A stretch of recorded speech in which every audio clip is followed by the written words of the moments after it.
I'm Jason Bromley, and welcome to the first episode of Talkin' Poop, the podcast where we talk about movies, music, and media that we all know and love. With me, as always, are my two co-hosts. On my right, we have award-winning filmmaker Sterling Smith. Heyo! And across the table from me, we have Mexican-American Eddie Valenzuela. Yo, ¿qué pasa, man? Okay, so let's talk about format. Basically, this podcast is going to be a conversation about movies and shit. We're going to be rotating co-hosts, so if you hate one of these guys, don't worry, because they won't be on every episode. So you're probably asking yourself, why should I listen to this podcast with all the other podcasts out there? Well, this one's going to get to the bottom of stuff. Stuff like, why does the time machine in Terminator prevent Arnold from bringing clothes and weapons through the time portal, but the T-1000, who's made of liquid metal, can come right through? So this other guy, he's a Terminator like you, right? Not like me. A T-1000. Advanced prototype. You mean more advanced than you are? Yes, a mimetic polyalloy. What the hell does that mean? Liquid metal. Or how come in Back to the Future, Marty's mom tries to give Marty a hand job in the car, but then years later, she has a kid and she doesn't think, my kid looks an awful lot like that guy I tried to give a handy to back in 55. This is heavy duty, Doc. Or things like, how does Patrick Swayze hump that chick standing up in Roadhouse? I care about you, don't. Bullshit. That's a good question. I have no idea. That's the kind of poop that we're going to be talking today. On Talking Poop, Episode 1, we're doing the Star Wars edition. Da, da, da, da, da, da, da. It's a good thing you cut that off, because we would have owed Disney a lot of money if you would have kept going.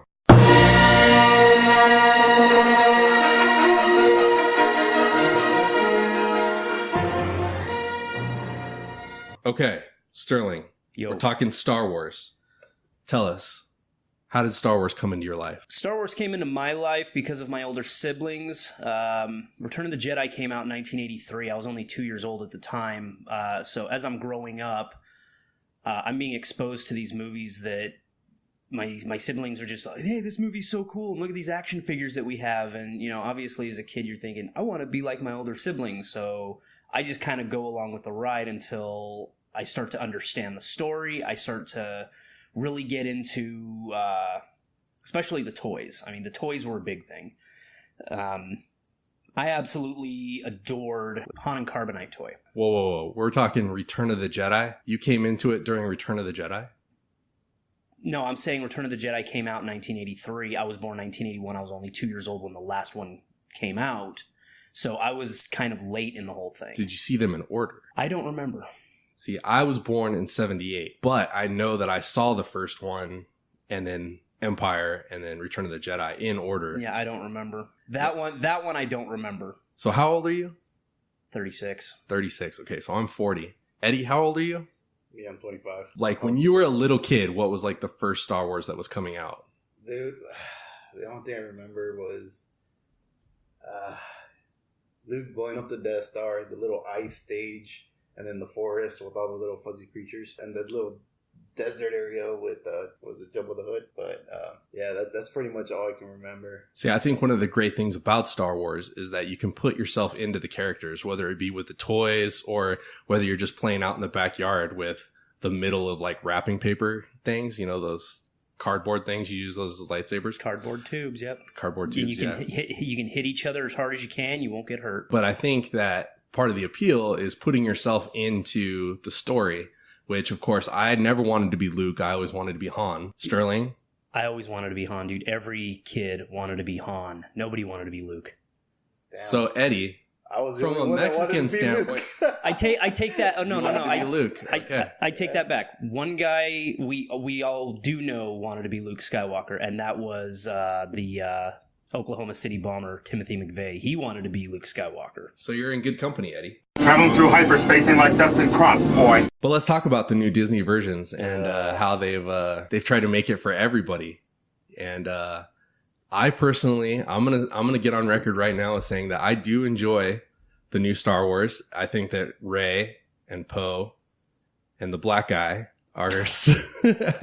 You can't even give his name. His name is Finn. Come on. Right. Finn. Yeah, you know, Finn. I think they're interesting characters. I think like Finn is the only interesting character that came out of the new Disney Star Wars. What about Rey? Rey sucks. Luke. She is a Mary Sue, cannot do wrong. I'm sorry, dude. She's had very little training and she bested Luke. No. That ain't happening. Are you saying this, Sterling, because you hate women? I am saying this because I hate Rey. Eddie, what do you think about Rey? Dude, I was just thinking what you just said. Like, oh God, she's my bae. And is that Mexican for you want to have sex with her? I think that's pretty universal. I thought that was like that you were married, she was my boo. So what's a bae? She's my bae, man. It's just this podcast was supposed to be about Star Wars. What? Star Wars is about, multiculturalism and egalitarianism, and here we are talking about race. I mean, right. Okay, I'm sorry, but the character of Rey sucks. She has no she's very one-dimensional. She has no weaknesses. She can do anything and everything that's put in front of her. She doesn't struggle. There's no conflict. That's why her character sucks. Finn, on the other hand, he had a character arc. He was a coward. He didn't want to participate in these horrible acts of the First Order. That's to be understood. But this guy actually overcame his fears. He quit running. And I thought that scene in The Last Jedi where he's heading towards the cannon, I was on the edge of my seat. I hated Last Jedi. But that scene right there was actually looking good. I'm just like, oh, Finn sacrificing himself. His character arc is at a peak. He's amazing. And then boom, Rose saved him. And it's like, So you said Rey has no character arc. Rey doesn't know who her parents are, man. It's super sad. I don't care. Luke didn't know who his parents were. He found out who his daddy was. Yeah. And Rey found out who her daddy was, and Luke's was more interesting. Dude, so how did Rey become so OP? Like, that's the one thing I OP?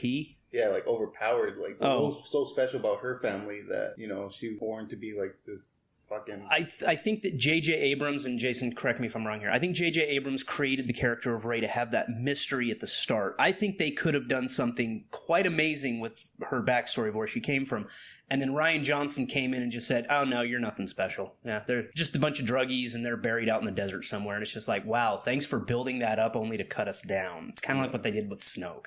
I was really surprised with that whole thing because... Rey, they did set it up that Rey was supposed to be a big deal, that her parentage was supposed to be a big deal. And then, Disney taking over this whole thing should have the final say on things. And they really let Rian Johnson come in and just poo-poo everything J.J. Abrams set up. And he does it from like the opening part of the movie. It almost is like that they didn't care, that it was almost like a slight on J.J. Abrams, like how quick he starts like poo-pooing everything that J.J. Abrams had set up. And it's going to be interesting to see in this third movie where they're going to go with that. And if J.J. is going to be like, well, we're going to change everything that we said. I think it's really simple because the only person that told Rey that her parents were nothing was Kylo Ren. And they could just say that he was lying, to make her feel bad. I could see that, and I thought about that, and I'm kind of hoping that's the case. Right. I really think that Rey's parents should be Han Solo and Princess Leia. To find out that they're actually brother and sister. Yeah. Which would make sense with the series, because there's that scene in Last Jedi where Kylo Ren takes off his shirt, and he's kind of like sweaty and glistening, and Rey gets a little bit damp. A buddy of mine saw Kylo Ren take his shirt off in the shower, and he said that Kylo Ren had an 8-pack. But Kylo Ren was shredded. What? Your friend's a liar, man. Kylo Ren is a punk bitch. That guy looks like he weighs 30 pounds soaking wet underneath that little black dress. Let's get down to the real poop here. You have never seen a Star Wars movie all the way through. Yeah, I'll give you that. Okay. Can you tell me in your words, briefly, what you think Star Wars is about?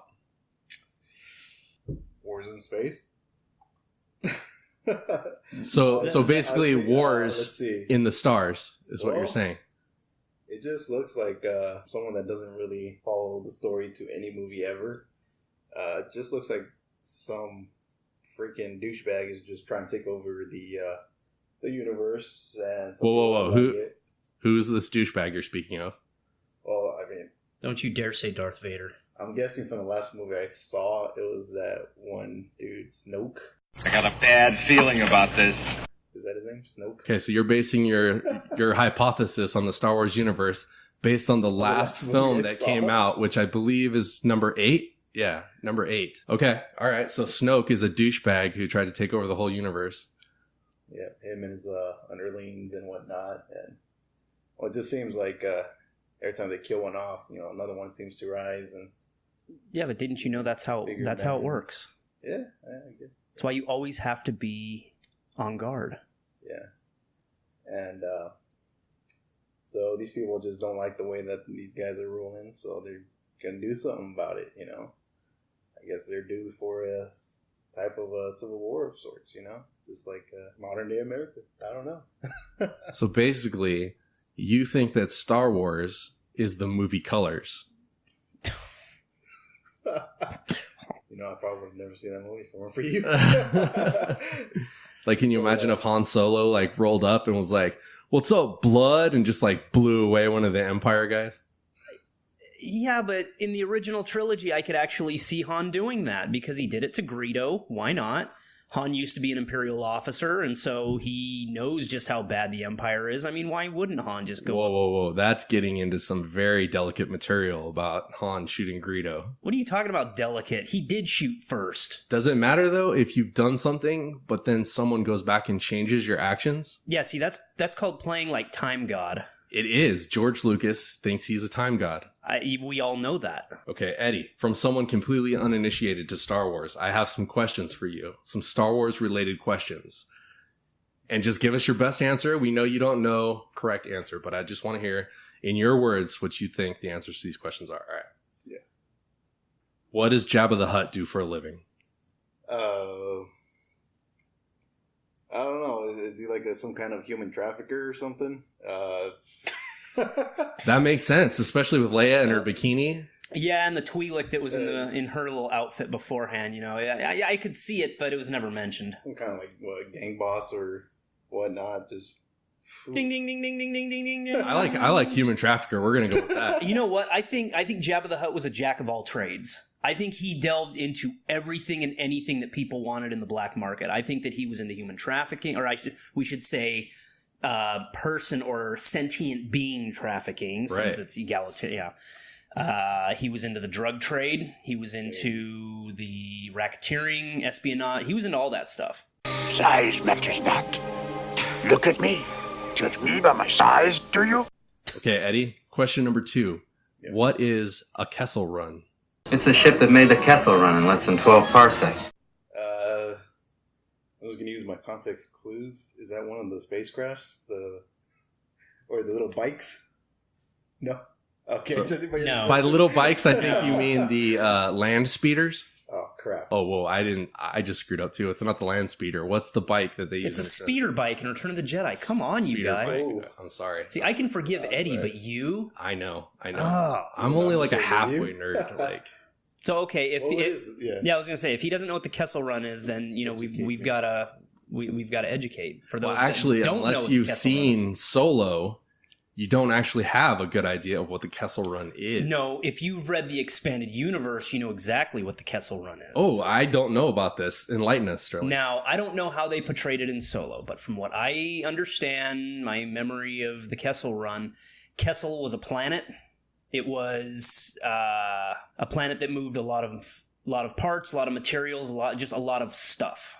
And the Kessel Run was you going through and basically picking up all the stuff as quick as possible in order to get out so the Empire doesn't track it or something to that run. And the idea was Han Solo made the Kessel Run, they say in less than 12 parsecs, which we all know is a measurement of distance, not time. Do we know what a parsec is? Parsec? I don't know. I don't know. It's a measurement of distance, not a measurement of time, which is what people were getting the reversed on. I'm going to take your word for that one. Okay, very good. And the idea was that Han Solo did this thing so fast that it just blew the other smugglers away. Like, they couldn't believe that he could make that run so quick.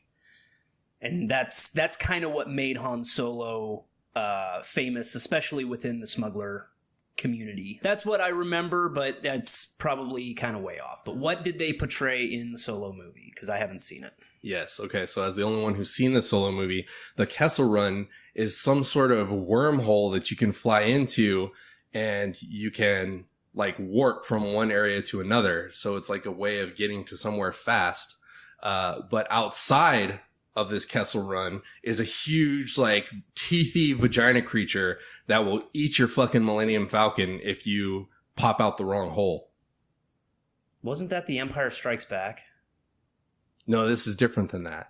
It sounds exactly the same. Wormhole, big teethy creature, gonna bite the Millennium Falcon. Yeah, that sounds like The Empire Strikes Back. It kind of was, but this one was all like swirly and purpley looking. So it almost sounds like what they did in Guardians of the Galaxy. I think it was that same monster that Drax fucked up in Guardians of the Galaxy.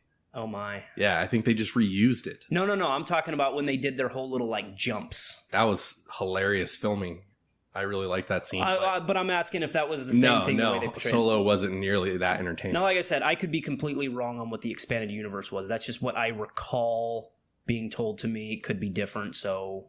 Solo, to me, it really did seem like a post-Guardians of the Galaxy movie. Like, they definitely borrowed quite a bit from Guardians of the Galaxy in their characterizations and in their comedy that they used. Okay, back to our Star Wars quiz. Eddie, is it okay to want to fuck your sister if you don't know that she's your sister? Ugh. And a post point to this question, does it matter if she's a princess? I'm gonna have to say this is a loaded question simply because none of that actually occurred in the movie. It should be: is it okay to kiss your sister if you don't know it's your sister? Whoa. Okay, now there's a point where Leia gives Luke a kiss on the mouth. Luke then puts his hands behind his head like, yeah, Han, we're gonna fuck later. That's definitely wanting to fuck your sister. Yeah. No. But, all right. I mean, I myself don't remember, but did any of the audience know that they were siblings? No, the audience doesn't know. George Lucas swears on his balls that he had known that before, that he had the whole thing planned out ahead of time, and that he knew that Luke and Leia were going to be brother and sister. I digress and say I call bullshit on that and say that he did not know that was going to happen because he would have never made those sexual incantations if that were the case. Eddie, you should never answer any question that might be self-incriminating.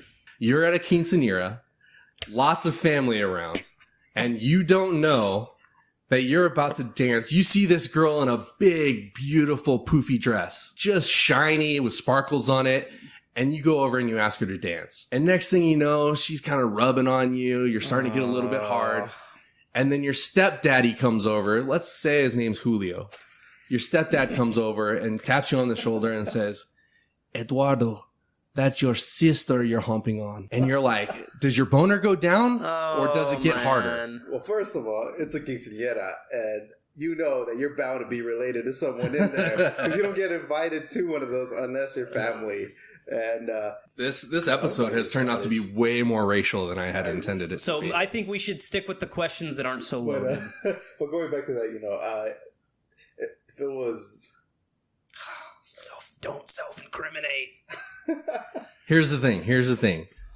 I mean, at that moment, I was like, yeah, bang the shit out of her, sweet. Do it, go for it, man. It's fucking Princess Leia. When's the only fucking time... Whoa, I didn't say it was Princess Leia. I said it was some bitch at a quinceanera. Oh, in that case. Use the Force. Yes. If you want to be fair historically, the whole keeping the royal lineage pure, they definitely did that kind of thing for that purpose, but it was accepted back then. They already knew what they were doing. They knew they were going to be pumping out, kids with mental defects and 3 arms. Incest is wincest? Moving on. All right, Eddie. What powers a lightsaber? One of those little crystals. Oh shit! Dang. I don't know what they're called, but hey, that's to me that's close enough for a guy that hasn't seen the Star Wars movies and he knows that it's a crystal that power. Hey, I think that's a good enough. I don't even think the crystal thing has been addressed in the movies. Nope. That's some extended universe shit right there. All right. I could have sworn I saw it in the movie. Good job, Eddie. Okay. I'm curious. Where the hell did I find that? They're basically Force crystals, and they come in different colors, and yeah. What is the Force, and how does it work? If I hear a rape comment, I'm going to be very upset. Damn it. The way I understood it was the same way that Goku makes the spirit bomb from Dragon Ball Z. He uses the essence of life. Just everything around him. All living creatures and living, just plants and the world itself, the universe itself, and he borrows that energy and is able to manipulate the area around him. Are you concentrates? Are you suggesting that in order to use the Force, you have to be over 9,000? Definitely. Okay. Over 9,000. Jason doesn't even know what I'm talking about. No, I just know you guys are talking about nerd shit right now. Okay, I'll tell you about it later, but mostly it's just it has to do with the translation from Japanese to English with Dragon Ball Z, what the over 9,000 meant. I tuned that out as soon as you said. I don't even remember. I wasn't listening the whole time. But yeah, in a sense, yeah, the answer to the Force, yeah, I think that's... Eddie, if a woman says she loves you and you reply, I know, pimpest move ever or dick move? I think it's a little both. I mean, just depends on your morality of things, you know. I guess, you know, you're just reassuring that, hey, yeah, you know, I got you. I know. You know, I love me too. But, hey. So if you saw your sister at that quinceanera... Bringing this up again. So you didn't see the movies. They obviously didn't interest you enough to sit down and watch the movie.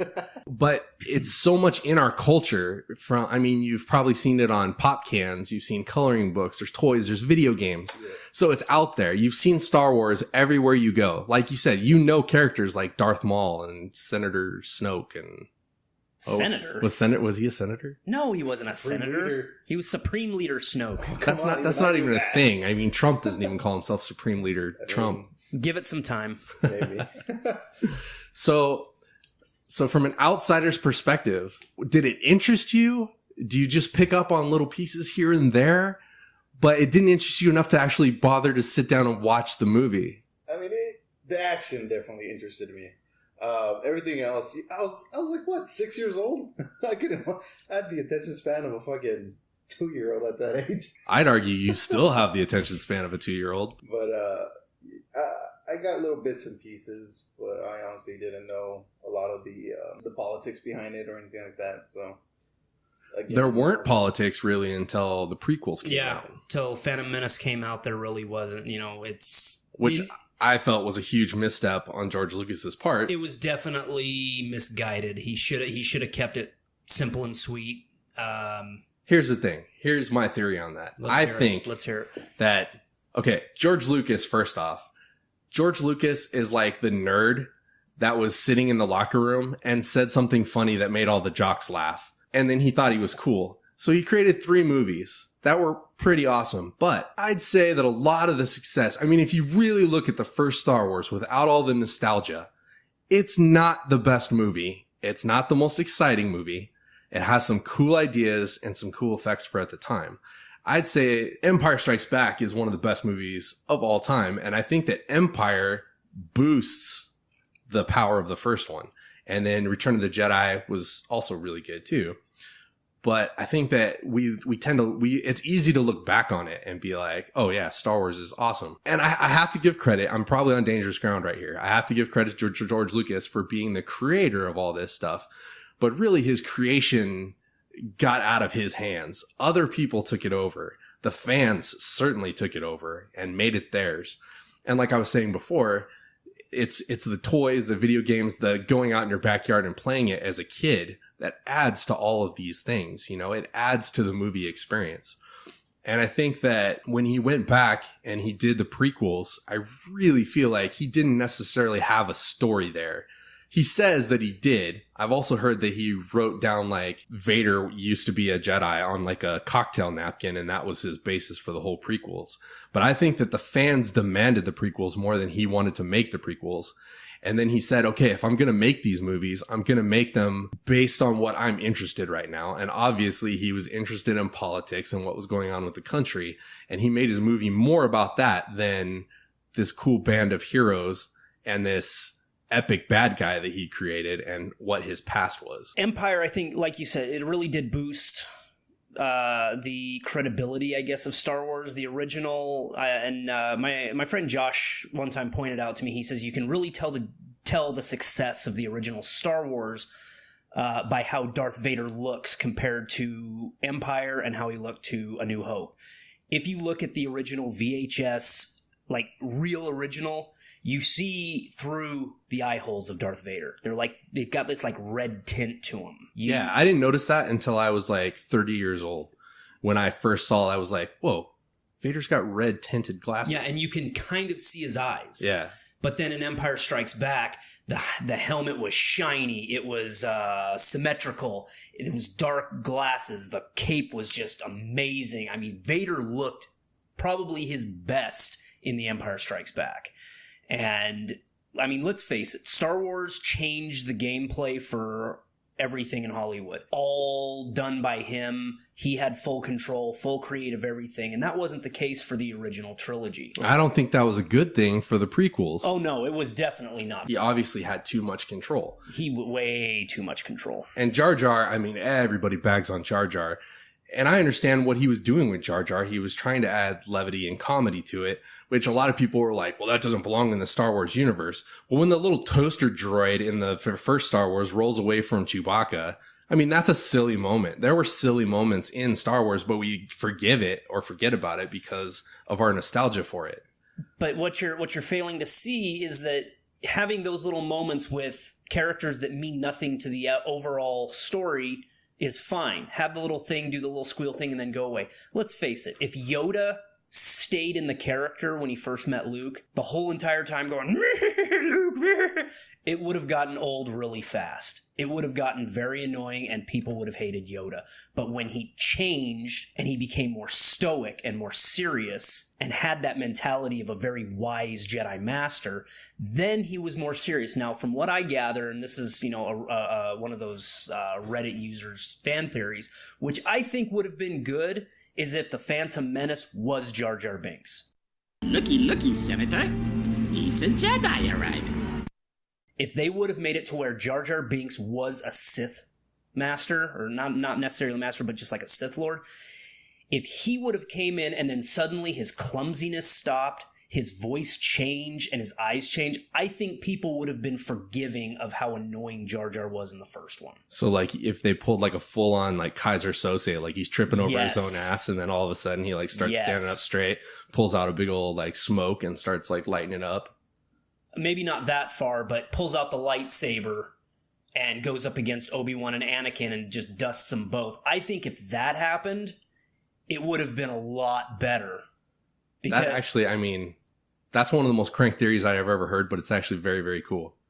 Well, let's face it, when Attack of the Clones came out, we suddenly are told about Count Dooku, who just suddenly came out of nowhere, and, oh, he was a Jedi once, and he was this, and it's like, who the hell is Count Dooku? Count Dooku drives me crazy, and it's just for that reason. Like, he comes out of nowhere, he's a decrepit old man, and his name is Dooku?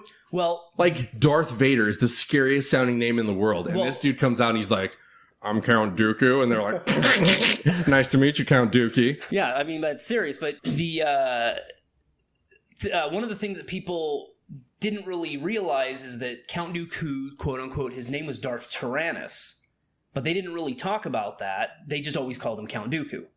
Darth Tyrannus, I would say, was actually Jar Jar Binks' name, was Darth Tyrannus. Now, you remember in The Phantom Menace when he returns back to the Gungan City and he's goes in there, oh, so good being home. People are backing away, freaking out. Okay? When he says that he was banished because he was clumsy, people aren't going to be backing up in fear away from this guy because he's clumsy. They're going to look at him like, what the hell are you doing back? Get out of here, klutz. But the fact that these people were backing up in fear, that was a very strong indicator that this guy's serious. This guy's messed up. So there could be a whole movie here that we don't know about. I think there was, and I think that because of the fan base hated Jar Jar Binks, George Lucas made a business decision, not a creative decision, but a business decision to say, we need to change this up. Because they're not liking Jar Jar, we've got to go a different route with this. But if he would have stuck to the creativity, if he would have just said, okay, fans, look, I know you don't like him, give it some time. Just give me an opportunity to show you what I've got. I think if he would have pushed that, it would have been better.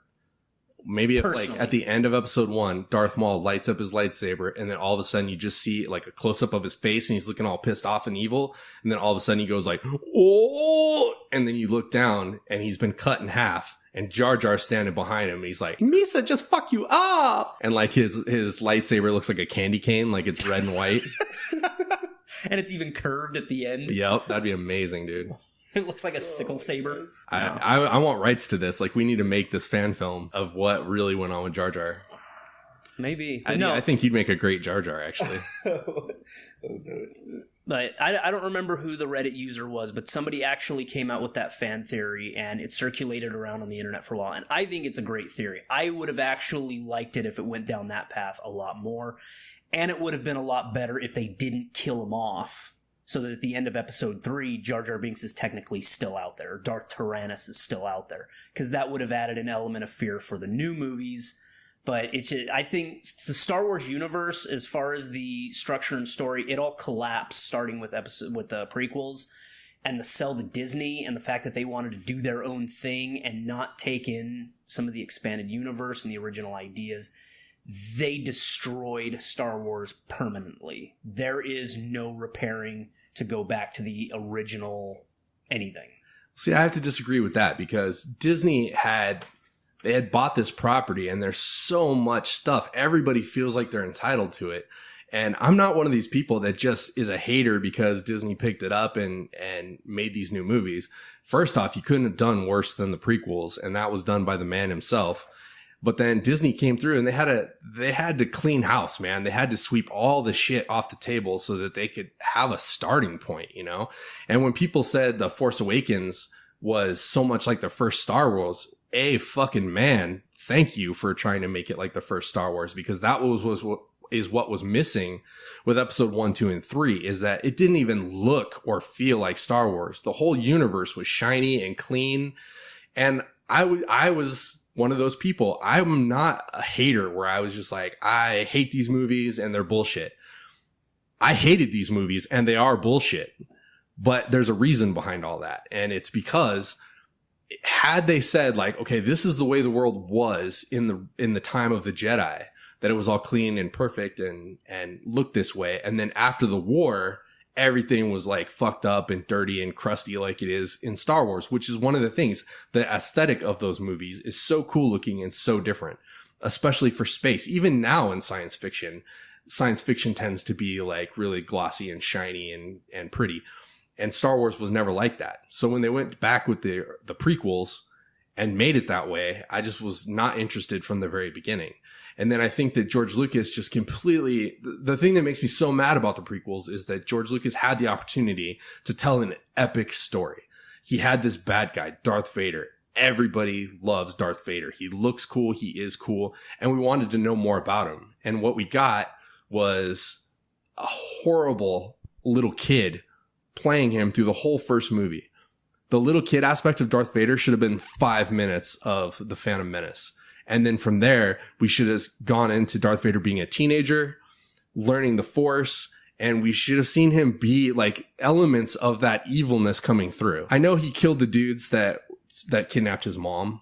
Yeah, but that was emotionally driven. That wasn't showing that he was evil. That was showing that he had love in his heart for his mom and he wanted revenge, which is a human trait that most people would have. Exactly. They tried to make a new hero with Anakin Skywalker through the first 3 movies, and that's not what it should have been. It should have been that the villain is the guy that we're following, and we're rooting for the villain because of his motivations. One of the worst things that they did were like, he was still living with his mom, even though he was a slave in the beginning of the first one.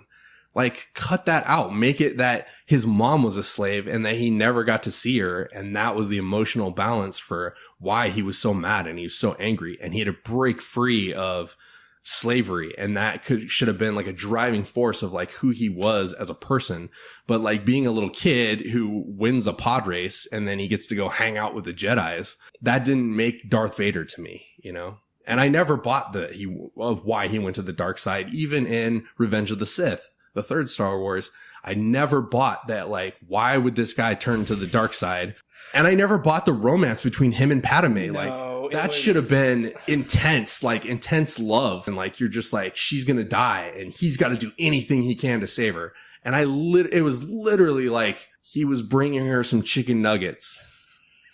And he didn't know what kind of dipping sauce she needed.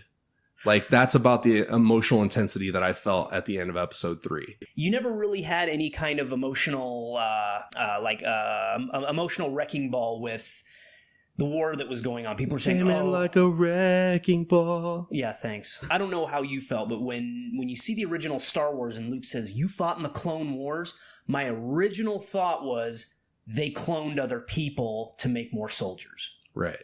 And I think that would have been a lot better. It's like, okay, Obi-Wan, Anakin, we need more soldiers. We need more strong soldiers. So we're going to take your DNA and we're going to make several of you because we are running out of reserves. Everything is just falling apart. We have to go down this route, and then have that be the final ripple effect that led up to the Empire coming into power, Anakin becoming Darth Vader, etc. I mean, okay, what we're doing right now is what everybody does with Star Wars, where they take it and they're like, it would be better if this happened, analysis if that happened. Analysis you can make a million nerd conversations, and that's part of what's great about it. You know, you can literally expel girls from, if you're sitting in a restaurant talking about this stuff, you can literally make girls walk away from your table and make sure that you never get laid by talking about this stuff out loud. But the question that I have is, do we even have the right to do that? It's not our story to tell. We take it on as fans and say, Star Wars is ours. We feel like we should be able to do whatever we want with it. And how come, if George Lucas just called me on the phone, I could tell him how to do this, you know? If I could go to Disneyland and find Mr. Disneyland, I could ask him, like, why don't you listen to me, you know? But it's entertainment that is given to us, and then we think we have the right to just like tear it apart and make it our own. Why is that? We're not like that with like Avatar. I think you're spot on with that. It's that entitlement mentality that we feel that we have some sort of right. I mean, seeing the Star Wars movies, I mean, let's face it, it's a privilege. It's entertainment. It's a chance to leave the world as we know it, our own reality, to engage in a story that is fun and exciting. You know, Eddie saying earlier that, you know, it's all about the action and the laser blasts and the lightsabers and stuff. It's about driving into our imagination to give us that feeling like we're kids again. And that kind of grows in us so much that suddenly, like you said, we get that entitlement mentality. And I think that is definitely a very strong argument for how we should probably just chill the hell out. Well, I think that was a detriment to Solo coming out. You know, Solo was the first movie that came out. Yeah, in talking about this and you bringing that up, I agree. So I might have to recant my thing and go see Solo. And Solo, I thought I was initially banned Solo because I was like, you can't take one of my favorite characters and just like do whatever you want with them. But yes, they can. They own the rights to it. Yeah. I'm not the one that created Han Solo. If anything, George Lucas should be upset about Solo, but he's not. He said it was a good movie. So eventually I broke down and said, this is stupid. I'm going to sneak to the theater because I told all my friends I was banning Solo and that I would never see it and that was a horseshit movie. So I snuck in by myself. I was wearing a black hood. I sat in the back row. And I watched Solo, and I really, really enjoyed it. I liked it. It told a new story. I've read the Solo books, the 3-part series about Han Solo and how he supposedly met Chewie. So did I. And this forgot all about that. None of it was the same. And I was okay with that. I thought that it was okay. And it was an entertaining movie. But at the same time, I was like, this isn't how I would have made a Han Solo movie if I was going to do it. This isn't how I would, you know. But there again goes into the entitlement mentality. Exactly. This is not how I would have the right. We are privileged to have this entertainment brought to us. But in most cases, Disney gets to print money because they own Star Wars. Yep. And I think that they're being very loyal to the fans and trying to listen to what we want and make the kind of stories that we want. For years and years and years, all we wanted was more Star Wars, and now they're giving us a Star Wars movie every year. I never thought I'd live in a world where a new Star Wars movie was coming out to me every year. It's almost like you, like one of those spoiled 16-year-olds on their birthday.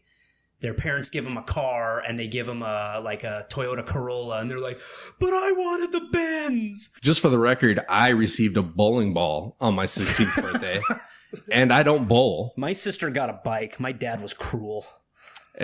Parents are awful sometimes. That's true. I got a bill. You got what? I got a bill. A bill? A bill. What's that? That's what I got. A bill. Like, here's what you owe us. Oh, a bill. I was thinking like dollar bill, y'all. No. I thought you got like a C note. No. But, I mean, I took it willingly. I got a bowling ball. I did not take it well. I said, Mom, what the fuck am I going to do with a bowling ball? I don't even bowl. And my mom looked at me and said, it's a good way to meet girls. Do you think I want to go and date bowling ball skanks? So's a car. The chicks at the bowling alley are not what I'd call dateable material. I mean, they're pretty good at handling balls, so come on, man. How did I know that joke was going to come out? Yep. And the fact that it came from Eddie, yeah. Let's keep this podcast low ball, gentlemen. All right, Sterling. Okay. This one's for you. All right, let's hear it. Let me hear your best Yoda. Which one? Anyone you choose. I just want to hear your best Yoda impression. Okay. Let's see. I'm thinking one of the lines I can use. It's sorry. I'm drawing a blank on one of the lines. I don't want to just say anything, otherwise it'll come off weird. Damn it. I was gonna throw this scene. You know, you're at a bar, you meet a chick. You see she's wearing a Star Wars shirt. Eddie, you're kind of on the same wavelength as me right now, but you're fucking it up by jumping the gun. So just chill out. Right. We're going to get there, all right? Sterling, your best Yoda impression. All right. Okay. Yes, but now must eat. Come. Good food, yeah? All right, now that was pretty damn good. We need to... Yay, thank you. All right. Now, I'm going to throw you some lines. I'd like you to repeat the line in Yoda's voice. Okay, no profanity. I'm not going to promise that. Well, I can't promise I'll say it either. Okay, these have no profanity in them. Okay. But they are dirty. Oh, dear. Your mom makes my robe stand up funny. Jeez.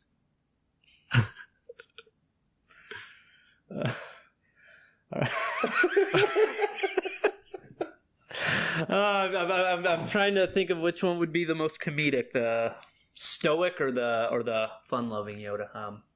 Give me the line again. I want to hear it in stoic Yoda. Your mom makes my robe stand up funny. Yeah. Stand up, your mom makes my robe. Do. Excellent. Okay. Do you provide a reach around as part of your service? No, yes, you are going to say that. Come on now. I'm not going to say that. This is for prosperity. Prosperity. Yeah, show my kids one day. Do it for the listeners. Oh, that's terrible. Come on. They always wanted to hear Yoda say this. Yep. Say it one more time. Do you provide a reach around as part of your service? I'd like to formally apologize to any of my family or any of my religious friends out there that might be hearing this. This is not a reflection on my character. This is just for the sake of comedy. Okay, the line one more time. Do you provide a reach around as part of your service? Provide a reach around for your service. Do you provide? That was beautiful. Oh, that was beautiful. And finally. Oh, boy. If a man's finger finds its way into your bum, does it not make you a bad Jedi? If a man's finger in your bum you find... make you a bad Jedi, does it? Oh, you almost killed me, Sterling. Oh, I'm glad. That was glorious. I honestly wasn't sure how that segment was going to work out, and it worked out far better than I had ever hoped. Oh, man. What do you think of George Lucas, and what do you think about his sell of Lucasfilms to Disney? George Lucas is, let's face it, he's two things. He started off as a visionary rebel type. He did not want to be part of the cut of Hollywood. He wanted to go kind of his own route. And I can respect that. You know, me as a filmmaker, I'm kind of one of those guys that I don't want to do things according to what a producer says who sits in an office all day. That's me personally. So I can respect and understand George Lucas like that. However, his full overtaking of the prequels was disappointing, and the sell to Disney I was actually excited about, because with all of the success that they were having with, you see, when they acquired Marvel, I was like, what's going to happen with this? But they've done marvelous with Marvel. Marvel is like probably the best franchise movie industry that there is right now. They just keep producing gold. It's amazing. So I'm thinking, oh, this is awesome. Disney has an already deep love and respect for Star Wars with Star Tours. They are going to do it right. And then I see the trailer for The Force Awakens, and, you know, Han comes out, Chewie, we're home. And it's like, yes! That was great. I should have had him do like lines as old grizzled Harrison Ford. Old grizzled Ford. No, that's a regular Ford. Sorry. Brat Dutch.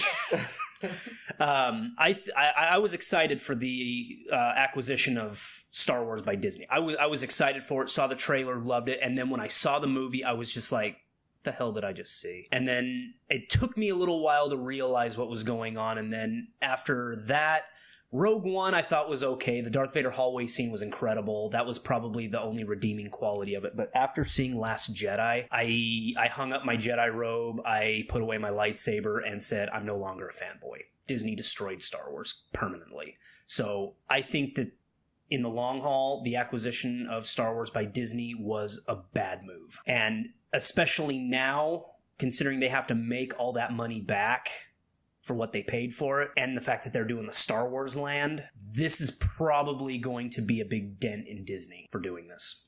Personally. You're willing to hang up the robe after all these years because of one bad movie? It wasn't just one. Force Awakens was bad. Rogue One was mediocre at best.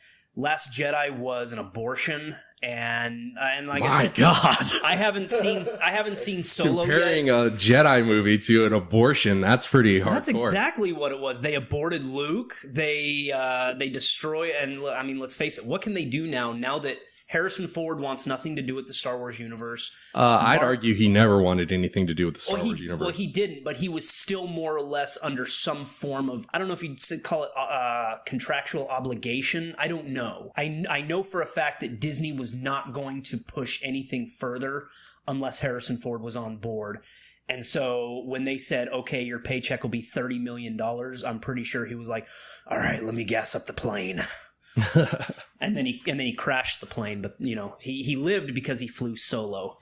Oh, yeah, we've all heard that one. Anyway, like I said, I think this is gonna hurt. I think this is gonna hurt Disney in the long run. My thing is that oversaturation of anything is never a good thing. Oh, absolutely. Too much of anything is a bad thing, and I'm feeling that way with Marvel. I love what Marvel's doing. I keep seeing the movies despite myself, and I'm still enjoying them, but we're living in a world where Guardians of the Galaxy is a hit movie. Black Panther is a hit movie. I mean, I still haven't seen Black Panther, but I've heard nothing but good about it. I've not heard one bad review on Black Panther. Well, and I mean, it was good. And we're taking characters that, like, I wouldn't even have bought a comic book solo of that character. And now we're having huge feature films of these characters. And they're doing very well. There's a part of me that excites me, that we live in this world where Black Panther is a hit movie, you know, like anything is possible. All my dreams are coming true. You know, back when I was a little kid, like, the 1960s Batman was all we had for superhero action. That was the coolest thing ever. Whenever you saw something Batman or Superman, it was the best day ever because we didn't have any exposure to that. And it's like, as a fan, you want there to be more stuff, but at the same time, we're living in a day and age where there's almost too much. And eventually, I think there will be too much Star Wars. There will be too much Marvel. And, you know, Indiana Jones is the big one. I know it's coming. I know they're going to ruin it for me. I can't take Batman serious as a character when I've seen 6 or 7 actors play Batman. Yeah. There was a time when, you know, Christopher Reeve was Superman. Michael Keaton was Batman. But when we've seen 8 different iterations of it, it takes away some of the specialness of the character. And I know that that's going to happen with Indiana Jones. They're telling us we're going to get one more of Harrison Ford. I don't think that's a good thing. Of course, like there's a part of this, there's a little kid in me that's like, please make more Indiana Jones because I love it. But I don't love it as much as I did. You know, with Crystal Skull, I didn't think Crystal Skull was a bad movie, but it kind of made me sad to see old man Indiana Jones. Well, it's because of the idea of Indiana Jones. He's young, he's rugged, he's handsome, he gets the girl, and seeing him as an old man, an old tenured professor who, you know, gets fired for, you know, his whole ordeal, but him getting Marion Ravenwood at her old age was just kind of like, nah. Yeah, that was not a score at all. No. All I could imagine was him rubbing his old wrinkled balls with his long white ball hairs. Just rubbing them across her freaking like chicken neck arms. Ew. It was a travesty. That was an abortion. But what I'm saying is that like Harrison Ford's still the only one to play Indiana Jones. If they're gonna do another one, I'd kind of still like to see Harrison Ford there. But at the same time, it's not going to be the same. I know it's not going to be the same. It can't be the same. And so eventually they are going to reboot it. I have deep fear inside my heart of who they're going to get to play Indiana Jones. I can see Chris Pratt taking it over. But if Chris Pratt did take it over, would you be okay with that? Or do you think he's too comedic? The thing is that Chris Pratt already he's Star-Lord. And he's Jurassic World, the superhero from Jurassic World who can, you know, talk to raptors, hold his breath for 40 minutes underwater and talk to raptors. But like he has that charisma that I don't think very many actors today have that Harrison Ford had, where he can just smirk and you're like, ugh, I'm not gay, but if I was, I would. And is it gay if you let that happen? Like if you don't pursue sucking a man's dick, but he pulls it out and puts it in your mouth, does that make you gay? Next topic. Eddie, if a man puts his penis in your mouth, is it gay to suck it? Why are you even thinking about it? Okay, but like back in the day, like you were saying, you know, Christopher Reeves was our Superman, Michael Keaton was our Batman, and for the longest time, Adam West was our Batman. The difference between then and, you know, the era of, I would say, the 90s and the early 2000s was that there was too much change with the characters. We saw that with Batman. We saw it with Superman. You know, we got Brandon Routh, and then we've got Harvey Cavill. Henry. Whatever. Harvey Henry, they sound the same. This is a movie podcast, for Christ's sakes. Oh, shut up. No, the problem that a lot of actors, I think, had an ordeal with was being typecasted. I mean, let's face it, Christopher Reeves, he was typecasted, very much like his dad was when he was the original Superman. I'd like to also mention that is the most wrong information on a movie podcast. What are you talking about? George Reeves was not Christopher Reeves' father. No? There's no relation. I thought he was. That means I need another co-host. Oh, that's Eddie. That's a terrible thing Eddie, what are you doing next weekend, buddy? Oh wow. No, well, sorry. It's you know, you learn something new every day. That's what I call a jump to conclusions. I seriously. No, I'm sorry. I thought George Reeves was his father. Sorry. I apologize. I'm going to give you the one because I didn't know the name of the character from Rogue One. So okay, I didn't either.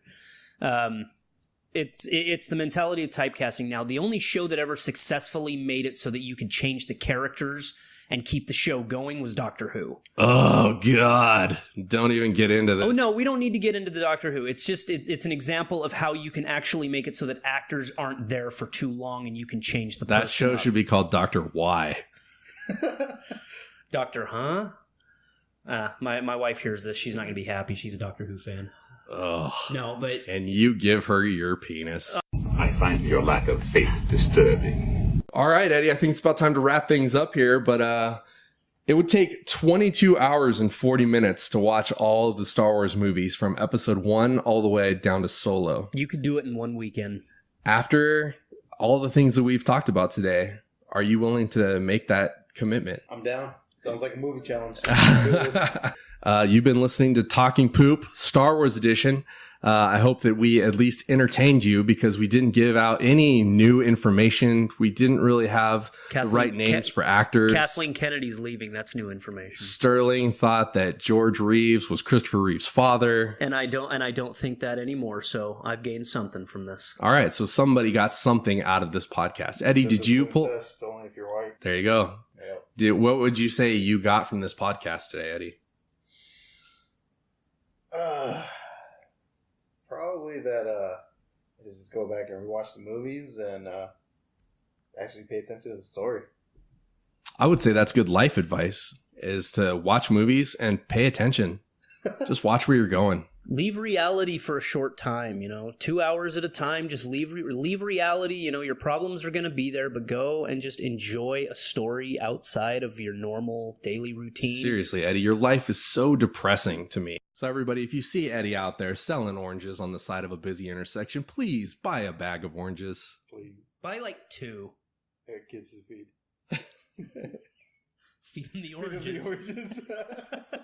Just going home to your house full of little bambinos, just running up and hitting you in the knees and, talking in Spanish and you can't understand them because they're all talking at once. It just sounds like noise. Oh, it's just a sad existence, Eddie. Oh my gosh. Wow. We've really gone off base there. We really did go off base. So anyway, this is Talking Poop. This is our maiden voyage episode. Hopefully it's not going to sink like James Cameron's boat. All right, so I'm Jason Bromley. I'm Sterling Smith. I'm Eddie. And we are signing off. Please join us next time when we talk some more poop on Talking Poop, the podcast. Oh, don't forget to follow us on Facebook and Twitter, talking_poop on Twitter. Yay.